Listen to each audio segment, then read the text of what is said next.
वैशाली के महाराज ने रामदास के दूत को ये कह दिया कि वो जाकर रामदास से कहे कि वो कल ही वैशाली आ सकते हैं, उनकी मांगे पूरी की जाएंगी। दूत ने जब ये सुना तो वो प्रसन्न होकर वहां से चला गया। उधर सेठ रामदास ने जब ये समाचार सुना तो वो खुशी के मारे प्रसन्न हो गया। उसे विश्वास नहीं हो रहा था कि जिस आम्रपाली को पाने के लिए वो इतने दिनों से बेचैन हुए जा रहा था, अब बहुत जल्दी वो उसके साथ हम बिस्तर होगा। खुशी और उत्सुकता से उन्मत्त रामदास ने अपने दूत से पूछा, क्या वैशाली के महाराज ने आम्रपाली के साथ हम बिस्तर होने की कीमत बताई है? दूत बोला, जी नहीं सेठ जी, वैशाली के महाराज ने कहा है कि एक बार सेठ रामदास यहाँ आ जाएं, तभी हम उनसे कीमत की बात करेंगे। रामदास प्रसन्न होकर बोले, ये तो बहुत ही उत्तम विचार है। ठीक है, तुम हमारा रथ तैयार करो। हमारे खजाने के सबसे बहुमूल्य रत्न और आभूषण हम देवी आम्रपाली को भेंट करेंगे। दूत बोला, जो आज्ञा सेठ जी। हाँ, फिर वहां से चला गया। उसके जाते ही आम्रपाली के बारे में सोचकर रामदास आहें भरने लगा। आम्रपाली को सिर्फ छूने की कल्पना से उसका शरीर रोमांच से भर उठा। वो खुद से बोला, आम्रपाली, हम तुम्हें जीवन का वो परम सुख देंगे कि तुम जीवन भर हमें याद करोगी। और खुशी के मारे रामदास अट्टहास करने लगा। उधर श्रीमालू ने अपने वैश्यालय में जब ये समाचार सुना तो वो प्रसन्नता के मारे नृत्य करने लगी। नाचते नाचते वो खुद से बोली, आखिरकार वो घड़ी आ ही गई जिसका मुझे बहुत दिनों से इंतजार था। वैशाली की नई नगरवधू अब निभाएगी अपने नगरवधू होने का दायित्व। तभी पीछे से अंतेन आ आता है और बोला, बहुत खुश लग रही हैं, लगता है तीर निशाने पे लगा है। तो श्रीमालू बोली, एकदम निशाने पे। तुम्हें बता दूं अंतेनाग, वैशाली के महाराज ने सेठ रामदास को वैशाली में आमंत्रित किया है। जानते हो किस लिए? उत्सुकतावश अंतेनाग ने पूछा, किस लिए? नई नगरवधू और रामदास के मिलन के लिए। अंतेनाग के प्रश्न का उत्तर देते हुए श्रीमालू बोली। अंतेनाग ने जब ये सुना तो उसे अपने कानों पर विश्वास नहीं हुआ। वो आश्चर्य से बोला, क्या ये सत्य है? श्रीमालू बोली, एकदम सत्य। अभी अभी रामदास के दूत की तरफ से संदेश आया है कि वैशाली के महाराज ने कल ही उसे वैशाली में बुलाया है और उनकी आम्रपाली के साथ सोने की मांग भी मान ली गई है, जिसके बदले सेठ रामदास वैशाली के महाराज को कोई बहुत बड़ी कीमत देने वाले हैं। अंतेनाग बोला, ये तो शुभ समाचार है। तो श्रीमालू बोली, हाँ, आम्रपाली के अंदर वैशाली के विरुद्ध विद्रोह की भावना पैदा करने का ये सही मार्ग था। अब देखते हैं कि कैसे आम्रपाली वैशाली की वफादार बनकर रहती है। उधर नगरवधू के महल में आम्रपाली बहुत ही विचलित अवस्था में इधर उधर घूम रही थी। तभी सरना वहां आई और बोली, क्या हुआ देवी, अब आपको किस बात की चिंता सताए जा रही है? तो आम्रपाली बोली, पता नहीं, पर न जाने क्यों हमारा मन बहुत ही बेचैन हुए जा रहा है सरना। लेकिन आपने तो महाराज को अपना फैसला बता दिया है, फिर इसमें परेशानी कैसी? सरना ने पूछा। परेशानी इस बात की है कि आज भले ही मैंने महाराज को मना कर दिया, लेकिन मैं कब तक अपने उत्तरदायित्व से पीछे हटूंगी? अपनी परेशानी बताते हुए आम्रपाली ने कहा, कभी ना कभी तो मुझे इन सब के लिए तैयार होना ही पड़ेगा, तो मैं क्या करूंगी? आम्रपाली का मन अधीर हो उठा था। सरना उसकी परेशानी समझ रही थी। सरना बोली, देवी, हम पहले भी इस संबंध में कई बार बात कर चुके हैं और मैं आपको यही कहूंगी कि आप बेकार ही चिंतित हो रही हैं। देखना, सब ठीक हो जाएगा। तभी एक दासी ने आम्रपाली के कक्ष में प्रवेश किया और बोली, सरना, तुम्हें महाराज ने शीघ्र बुलाया है। सरना बोली, तुम चलो, हम आते हैं। दासी के जाते ही आम्रपाली बोली, महाराज ने तुम्हें यूं अचानक क्यों याद किया? तो सरना बोली, पता नहीं देवी, शायद उन्हें लाल पोशाक वाले सैनिकों के संबंध में कोई जानकारी प्राप्त हुई हो। मैं चलती हूँ। आम्रपाली ने हाँ में सिर हिलाया और सरना वहां से चली गई। सरना के जाते ही आम्रपाली ने अपने कक्ष का द्वार बंद कर लिया।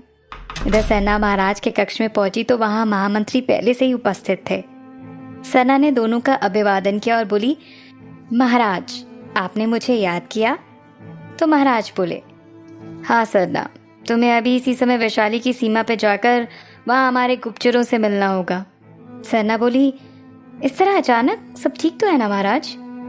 महाराज बोले, वैशाली की स्थिति तुमसे छुपी नहीं है सरना। तुम्हें वहाँ गुप्तचरों की सेना का प्रतिनिधित्व करना है और उनके साथ मिलकर उन लाल पोशाक वाले सैनिकों का पता भी लगाना है।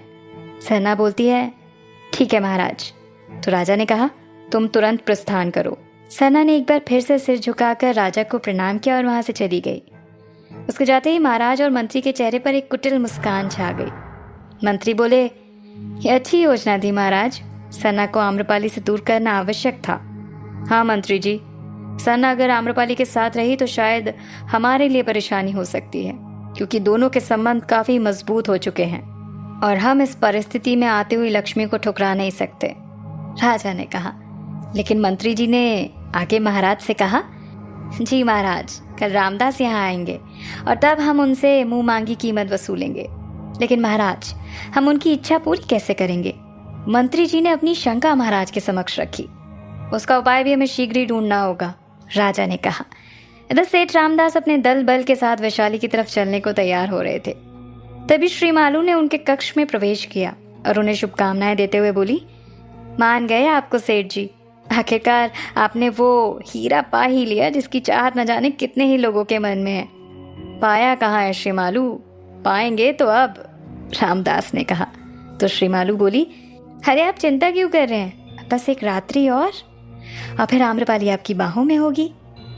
हाँ श्री मालू, इसमें तुमने हमारी बहुत मदद की है। अगर तुम सही समय पे हमें सूचना ना देती तो ये कभी संभव नहीं था। आप भी ना कुछ भी कहते हैं। अब आप जल्दी कीजिए, आपको वैशाली भी पहुंचना है और इसके बाद आपको हमें भी उपहार तो देना ही है ना, श्री मालू ने हंसते हुए कहा। क्यों नहीं श्री मालू, तुम जो कहोगी वो हम तुम्हें देंगे, ये वचन है हमारा, रामदास ने कहा। श्री मालू आगे बढ़ी और अपने हाथों से रामदास को तैयार करने लगी। इधर अपने कक्ष में आम्रपाली उदास बैठी थी कि तभी हर्षदेव उसके पास आया और बोला, इतनी उदास क्यों बैठी हो? लगता है किसी की बहुत याद आ रही है तुम्हें। तो आम्रपाली ने एक बार उसकी तरफ देखा और चेहरा बनाते हुए बोली, तुम्हें तो हमेशा ही ठिठोली ही सूझती है ना। तो हर्षदेव बोला, तो और क्या करूं, मैं हर पल यूं ही तुम्हारी तरह उदास नहीं रह सकता हूं। मेरे स्थान पे होते तो तुम्हें मेरी उदासी का कारण समझ आता, आम्रपाली ने कहा। तो हर्षदेव ने कहा, अरे अरे अरे, तुम तो सच में बहुत दुखी हो। अपने सखा को नहीं बताओगी कि तुम्हारी परेशानी का कारण क्या है? तब आम्रपाली ने विस्तार पूर्वक उसे सब कुछ बताया, जिसे सुनकर हर्षदेव के पैरों तले जमीन खिसक गई। वो आम्रपाली से बोला, तो क्या तुम इन सब के लिए तैयार हो? मैं क्या इस धरती में शायद ही कोई ऐसी स्त्री होगी जो इस प्रकार का कृत्य करना चाहे, लेकिन मैं क्या कर सकती हूँ। मैं नगर वधू के पद पे हूँ और मैंने खुद से ये पद चुना है। मैं चाहकर भी अपने कर्तव्य से विमुख नहीं हो सकती। हर्षदेव उसकी बातों को ध्यान से सुन रहा था, लेकिन उसका मन आम्रपाली की बातों को सुनकर अब विचलित हो चुका था। आम्रपाली आगे बोली, और वैसे भी मेरे जीवन में अब रह ही क्या गया है? मेरी गुरु माँ नहीं रही, पिता का भी कुछ पता नहीं, इस दुनिया में मेरा है ही कौन? ऐसा तुम्हें लगता है आम्रपाली, लेकिन इस दुनिया में अभी भी एक इंसान है जो तुमसे बहुत प्यार करता है, जो तुम्हारे लिए कुछ भी कर सकता है। तुम चाहो तो इस पूरे वैशाली से तुम्हारे लिए लड़ भी सकता है। तुम कहो तो तुम्हें यहाँ से दूर भी भगा के ले जा सकता है, हर्षदेव ने कहा। आम्रपाली ने जब उसकी बात सुनी तो बोली, तुम किसकी बात कर रहे हो हर्षदेव? ऐसा भला कौन है? मैं, हर्षदेव बोला। उसकी बात सुनकर आम्रपाली आश्चर्यचकित थी। वो आगे बोली, हर्षदेव ये तुम क्या कह रहे हो? हर्षदेव ने कहा, वही जो तुम सुन रही हो आम्रपाली। हर्षदेव तुम? मैं तुमसे बहुत प्रेम करता हूँ आम्रपाली। मैं कब से तुम्हें ये बताना चाहता था लेकिन कभी बता नहीं पाया। तुम्हारे लिए मैं कुछ भी कर सकता हूँ आम्रपाली, कुछ भी, क्योंकि मैं तुमसे बहुत प्रेम करता हूँ। तुम कहो तो मैं तुम्हारे लिए उस सेठ रामदास का सिर भी काट कर ला सकता हूँ जिसने तुम्हारे साथ सोने की इच्छा जताई है।